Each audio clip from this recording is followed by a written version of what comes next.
ઝઘડિયાના વેલુ ગામની સીમમાં ગેરકાયદેસર રેતી ખનન અને વહન કરાતો હોવાની બાતમીના આધારે ભૂસ્તર વિભાગે દરોડા પાડી 1.70 કરોડની કિંમતના 9 વાહનો જપ્ત કરતા ભૂમાફિયાઓ ફફડી ઉઠ્યા છે।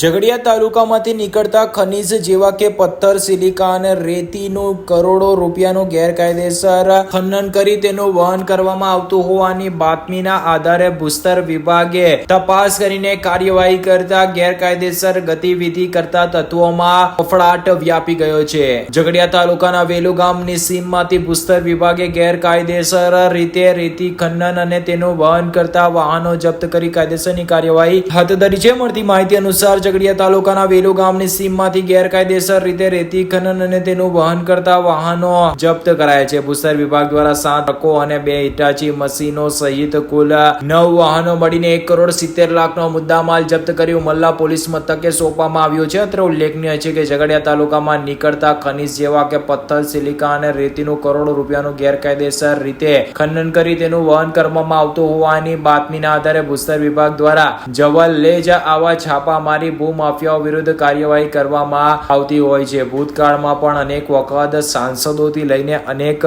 જાગૃત નાગરિકો પણ આ બાબતે આવેદન પત્ર પાઠવતા આવ્યા છે અને જાહેરમાં પણ બોલતા આવ્યા છે, પરંતુ તેમ છતાં ફક્ત 2-4 દિવસના કડક અમલ બાદ જેસે તેવી જ પરિસ્થિતિ સર્જાય છે।